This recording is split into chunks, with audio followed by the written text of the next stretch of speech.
Open public meeting packet. We'll have Ms. Bivens, Ms. Cherney, Here. Ms. Contanza, Here. Mr. Fedorzik, Here. Mr. Hickey, Mr. Quelch. Here. Mr. Zawicki, Here. Mr. Sherman, Mr. O'Brien. Here. All right, we have quorum. Excellent.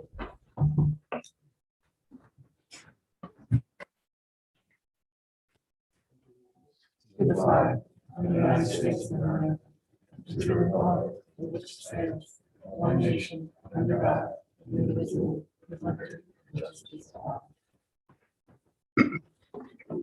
Without motion to approve the agenda. So moved. Second. Ms. Cherney, Yes. Ms. Contanza, Yes. Mr. Fedorzik, Yes. Mr. Quelch, Yes. Mr. Zawicki, Yes. Mr. O'Brien. Yes. All right, we have an agenda. We put together Mr. Brennan put together a presentation we'd like to review this evening. Share my screen.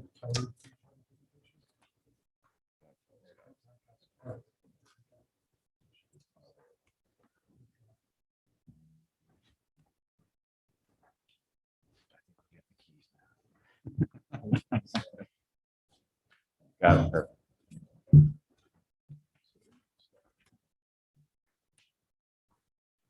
Thank you.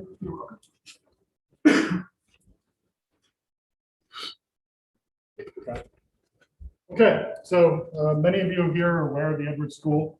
Opened in 1931 as the Barnegat High School.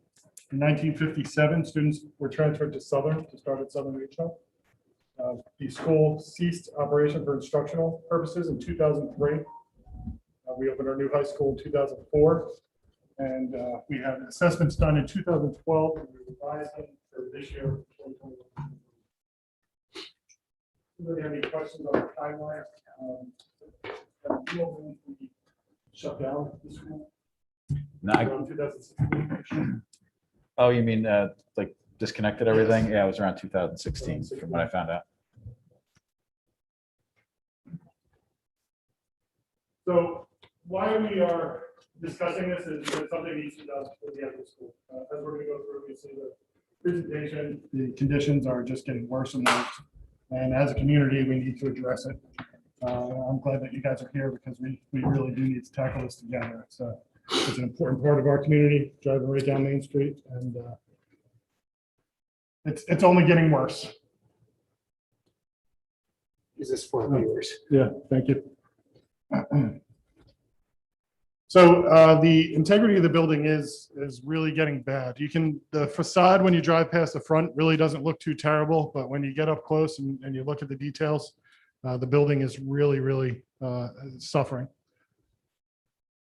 You can see around the windows, we have broken windows, there's deterioration, there's water seeping in a lot of places. The exterior facade is also deteriorating. The stage, which was once a beautiful place for our community. I remember as a kid being on the stage, the fixtures in the building, all the seating, all hand carved, all really great stuff. And it's falling into complete disrepair. Another picture of the auditorium.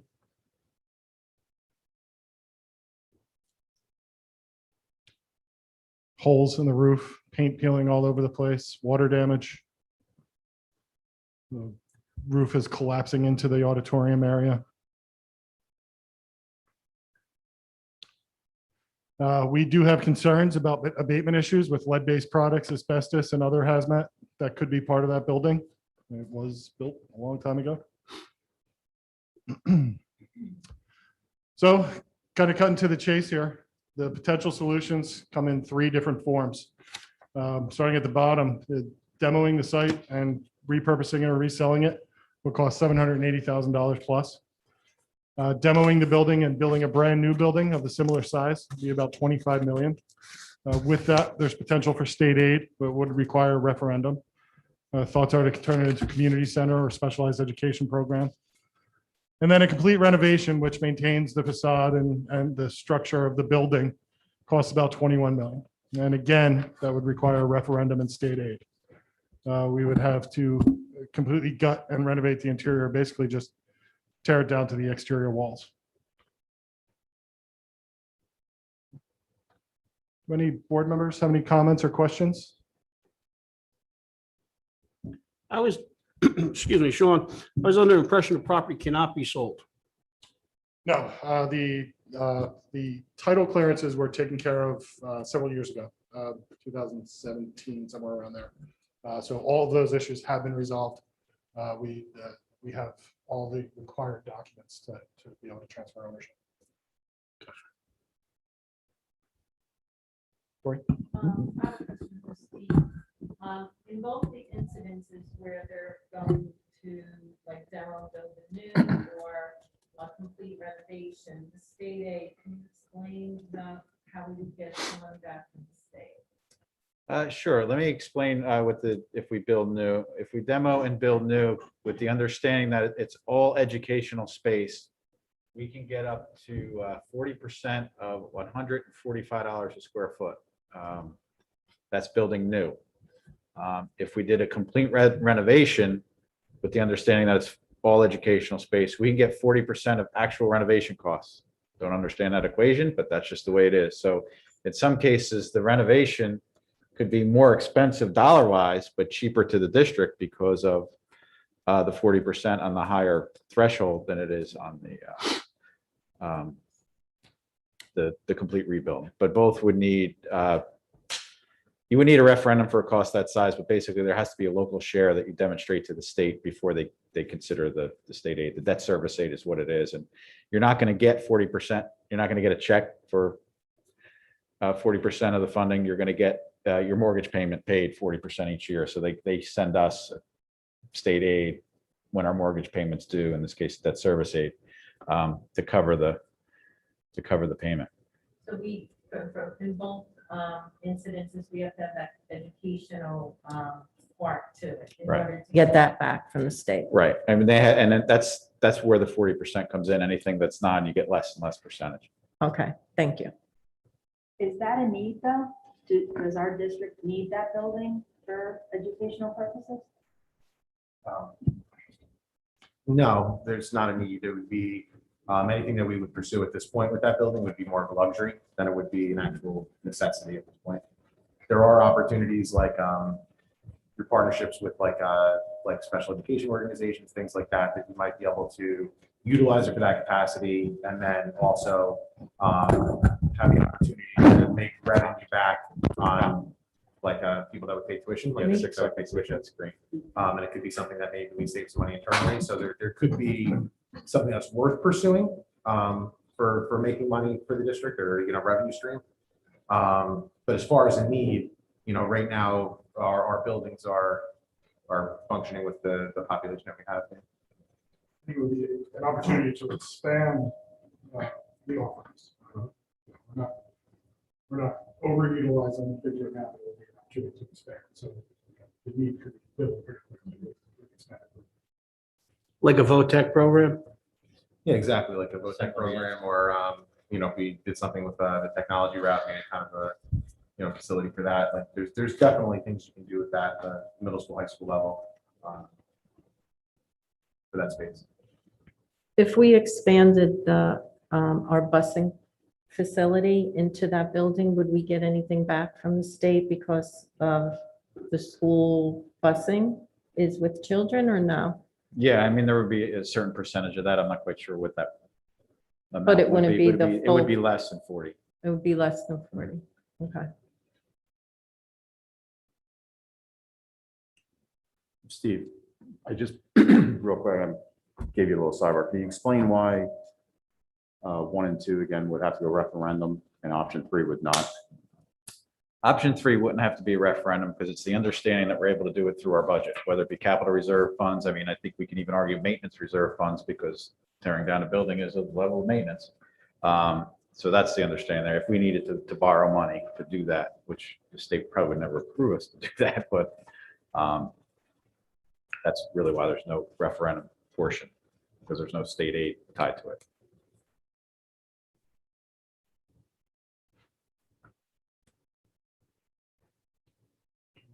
Questions?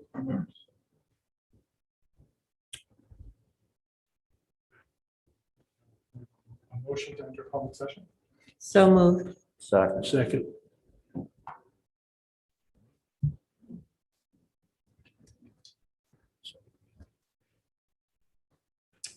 Ms. Cherney, Yes. Ms. Contanza, Yes. Mr. Fedorzik, Yes. Mr. Quelch, Yes. Mr. Zawicki, Yes. Mr. O'Brien. Yes. All right, we are. Public session. The Barnegat Township Board of Education appreciates and welcomes public comment, advice, and suggestions, especially when it's intended to assist the Board of Education. Please feel free to speak to the board during the public session. Comments and discussions will be limited to 1 5-minute period per individual unless requested by the chairperson to continue on a point of clarification. Public comment at a special meeting of the board shall be related to the call of the meeting. In this case, it would be specific to the Edwards School and what we previously presented. In accordance with board policy, each participant must be recognized by the presiding officer and must preface their comments by an announcement of their name, address, and group affiliation if appropriate. Your anticipated courtesy to the members of the public and the board is appreciated. All right, the floor is open. I'd just like to say, anybody that's on the Zoom meeting that has any comments on the Edwards School, please feel free to either chat or raise your hand. Sorry, raise your hand in person.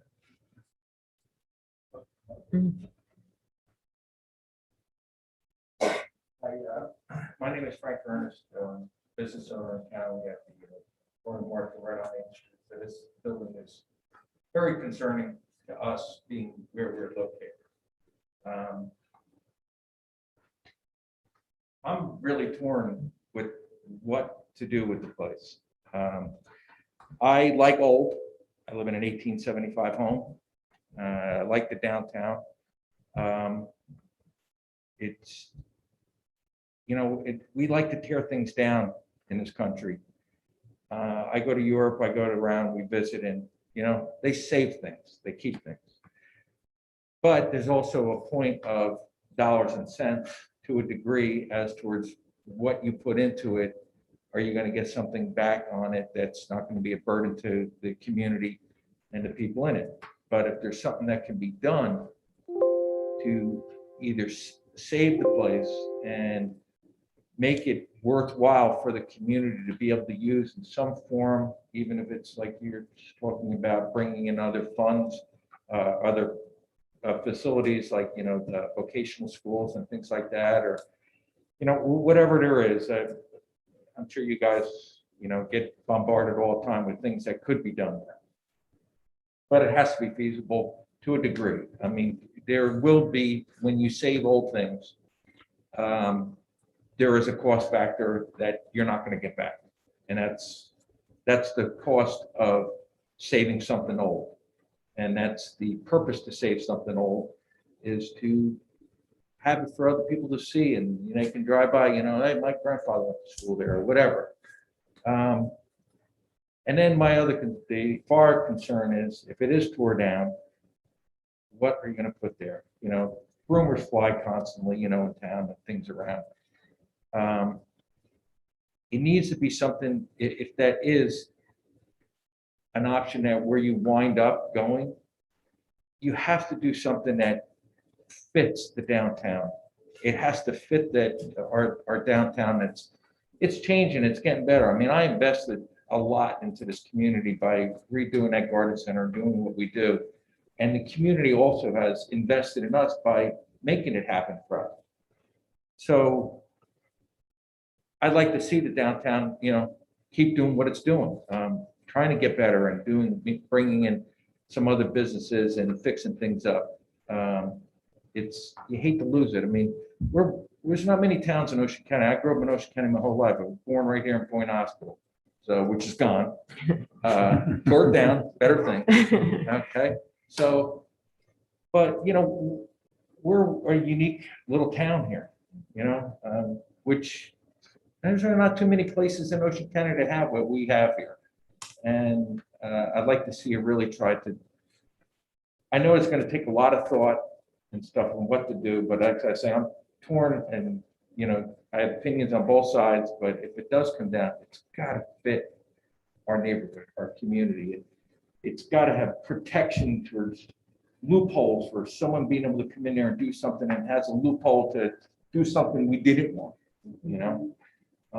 It's a shame to even see the Cox building right now. The county's like, dropped the ball. They started and there it sits, falling apart on us again.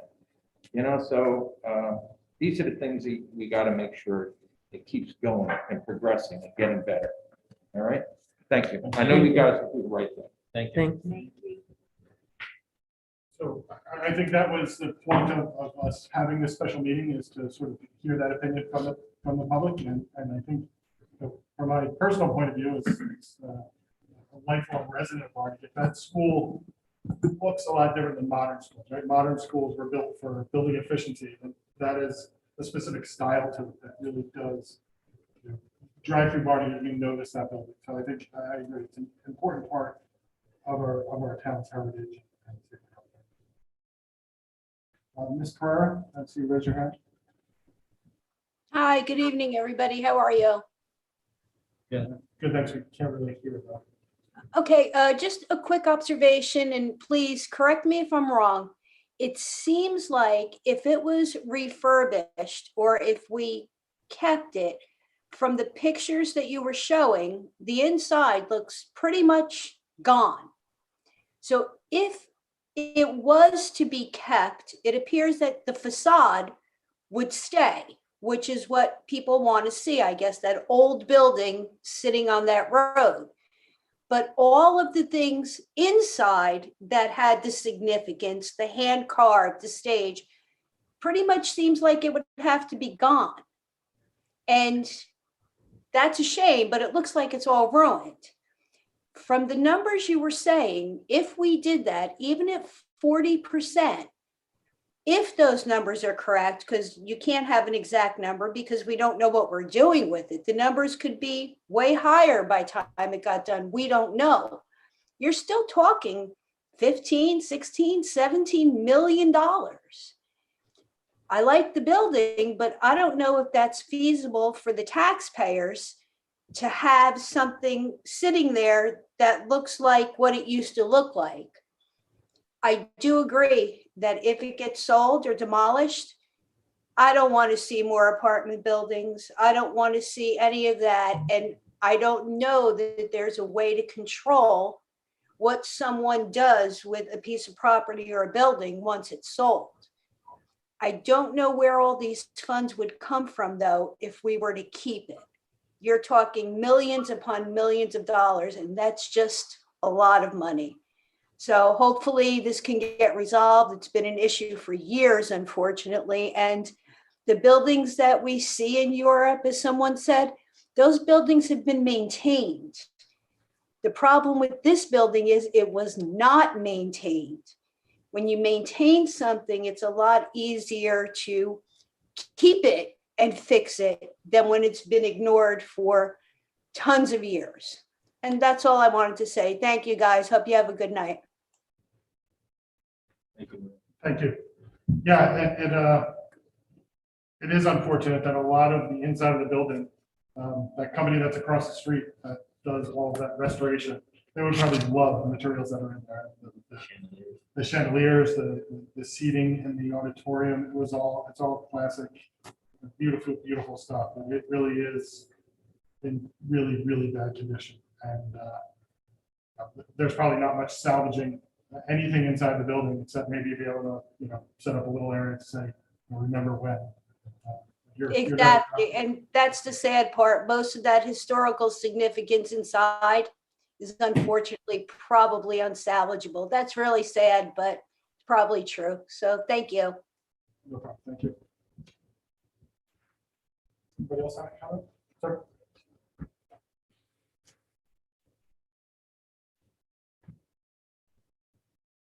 Martin Lasella, 17 Raccoon Lane in Barnegat. I don't know if I want to speak as the BA for the town or a resident, but either way, I think I'm going in the same direction. As Brian had stated, there's not a need for this building. We got to get realistic. We get all the heat on any tax increase, okay? We had to do a lot of homework to approve us putting up a new $13 million building and figure out how to pay for it without a big increase in our tax space here, and we did it, okay? We actually had a need. We had people working in the building under conditions where I tell them, leave your umbrella up when you come in the building as well as outside at training. So I think at this point, I don't know if the town could endeavor another bond that would cost these taxpayers any more in the present situation that we're in right now. I'll also speak as a real estate agent. I've been a broker for more years than I like to remember. I was a commercial broker for the Van Dyke Group. I was a past instructor in the state of Florida. I did assessments, and it's going to be a very difficult sale. I'll agree with everyone with that. However, I do believe to add another bond onto the taxpayers right now, what we see, what we're confronted with, running the town, I just don't think it's a good thing. As Brian said, if there's not a need, why would we even consider that? All right, thank you.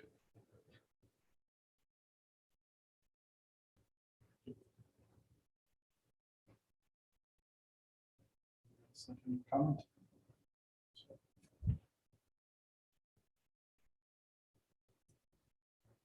Anybody online like to comment?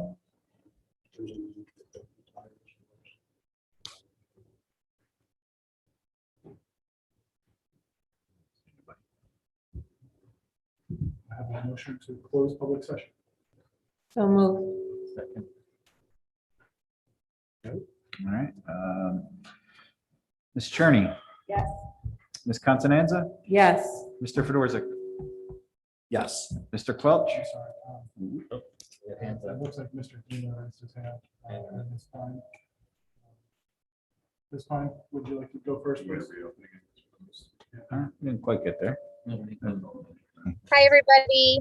I know this is a special meeting that you guys did for the Edwards School.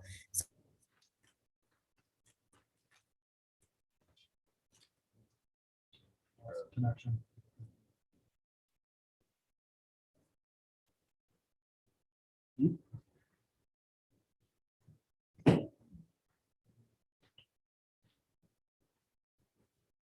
Okay, we can come back from this time and she reconnects. Mr. Deemer, would you like to comment, please?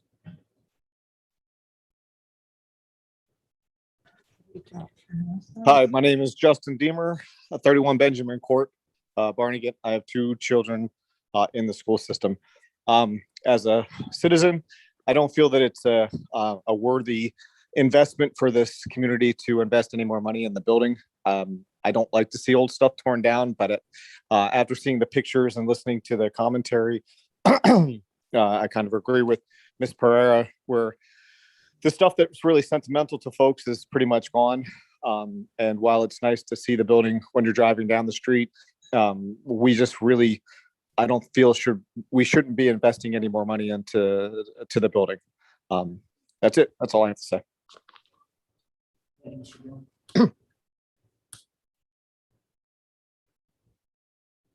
Ms. Pine, are you able to connect again? Ms. Pine, are you able to connect again?